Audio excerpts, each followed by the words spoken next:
আচ্ছা, মানুষ মরে গেলে আত্মীয় স্বজনরা বুক চাপড়ে কাঁদে না কেন বলদি?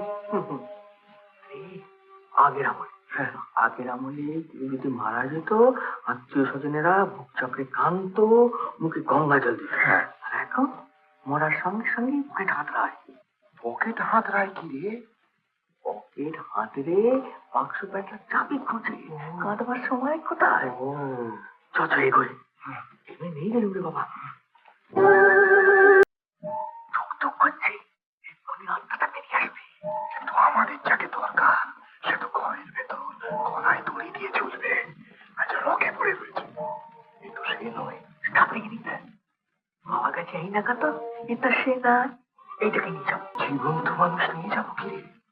আগে মরু, তারপর আত্মাটা যখন বেরিয়ে আসবে বুড়া আঙুলের মতো, তখন তাকে নিয়ে আমরা জমলোকের দিকে পা বাড়াবো, বুঝলি?